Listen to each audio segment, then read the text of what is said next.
आपको बचपन के वो दिन याद हैं जब एक छोटा सा खिलौना या कोई डॉल ही हमारा सबसे अच्छा दोस्त बन जाता था। लेकिन आज की ये कहानी सुनने के बाद शायद आपको किसी डॉल को अपना दोस्त नहीं बनाओगे। ये कहानी है जापान की नहीं बल्कि एक छोटे से शहर हनोरी की, और ये कहानी है 16 साल के रिंकू और उसकी छोटी बहन मीना की। मीना सिर्फ 4 साल की होने वाली थी और उसका जन्मदिन आने वाला था। रिंकू अपनी बहन से बहुत प्यार करता था। वो उसे एक खास तोहफा देना चाहता था, लेकिन उसके घर की हालत अच्छी नहीं थी। पिता मजदूरी करते थे और माँ घर पर सिलाई करती थी। इस बार मीना ने जिद पकड़ ली थी कि उसे अपनी जन्मदिन पर एक छोटी सी डॉल चाहिए जो उसकी सबसे अच्छी दोस्त बन सके। लेकिन पैसों की कमी की वजह से उसके माता पिता ने मना कर दिया। मीना उदास हो गई और ये देखकर रिंकू से रहा नहीं गया।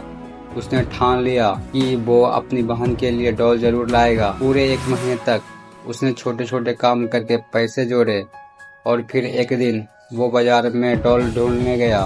तभी उसकी नज़र एक दुकान की खिड़की पर पड़ी। वहाँ एक पुरानी सी डॉल रखी थी। वो बाकी डॉल से अलग थी। उसके चेहरे पर अजीब सी शांति थी, लेकिन उसकी आंखें बहुत गहरी और डरावनी थी, जैसे वो सब कुछ देख रही हो। उस डॉल ने लाल कलर का पारंपरिक कपड़ा पहना था और उसके काले बाल उसकी गर्दन तक आ रहे थे। रिंकू को वो डॉल बहुत पसंद आई और उसने उसे खरीद लिया। जन्मदिन के दिन जब मीना ने गिफ्ट खोला तो वो खुशी से झूम उठी। उसने उस डॉल को अपने कमरे में सबसे खास जगह रख दी और उसका नाम रखा हीना। मीना उस डॉल से बहुत ज़्यादा जुड़ गई। वो उसे हर समय अपने पास रखती, उसके बाल बनाती, उसे साफ करती और अपने साथ सुलाती। लेकिन ये खुशी ज़्यादा दिन तक नहीं रही। एक दिन बाहर खेलते समय मीना को एक मच्छर ने काट लिया और धीरे धीरे उसकी तबीयत बहुत ख़राब हो गई। वो बिस्तर पर ही रह गई अपनी आखिरी सांस तक। उसने उस डॉल को अपने सीने से लगा कर रखा और फिर एक दिन उसने हमेशा के लिए आंख बंद कर ली। उसके बाद घर में सन्नाटा छा गया। रिंकू और उसके माता पिता टूट चुके थे। उन्होंने सोचा कि मीना की पसंदीदा डॉल को उसके साथ जला दिया जाए, लेकिन मंदिर से इसे अनुमति नहीं मिली। इसलिए उन्होंने उस डॉल को घर के हॉल में एक सोफे पर रख दिया और असली डर यहीं से शुरू हुआ। एक रात रिंकू सो रहा था, तभी उसे हॉल से हल्की हल्की आवाज़ सुनाई दी और कुछ बोल रहा हो मीना जैसी लग रही थी। रिंकू हॉल में गया, लेकिन वहाँ कोई नहीं था। उस रात के बाद ये सब रोज होने लगा। उसके माता पिता को भी आवाज़ आने लगी। एक दिन जब रिंकू घर आया तो उसने देखा मीना की सारी डॉल्स बिखरी पड़ी थी। डॉल उसके पास रखी थी, घर बंद था, खिड़कियाँ भी बंद थी। फिर ये सब कैसे हुआ? तभी उसने एक और अजीब बात देखी।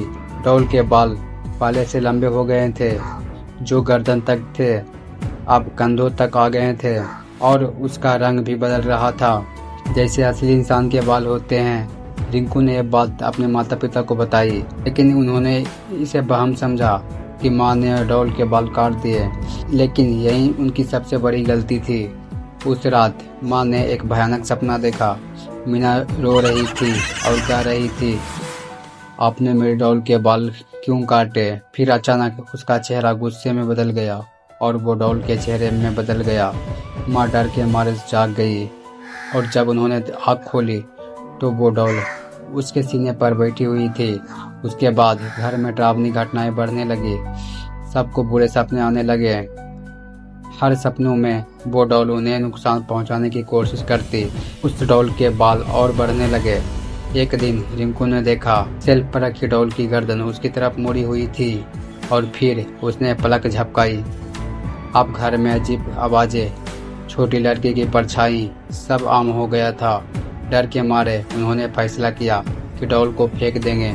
रिंकू के पिता ने उसे जमीन में गाड़ दिया। लेकिन उस रात जो हुआ वो और भी डरावना था। रात में किसी ने जोर जोर से दरवाज़ा पीटना शुरू कर दिया, जैसे कोई अंदर आना चाहता हो, जैसे मीना बाहर खड़ी हो और उन्हें बुला रही हो। दरवाज़ा इतनी ज़ोर से हिलने लगा जैसे भूकंप आ गया हो। और फिर अचानक सब शांत हो गया। पिता ने दरवाज़ा खोला और सामने वो डॉल खड़ी थी अपने आप। तभी उसके बाल बढ़ने लगे और उनके गले में लिपट गए।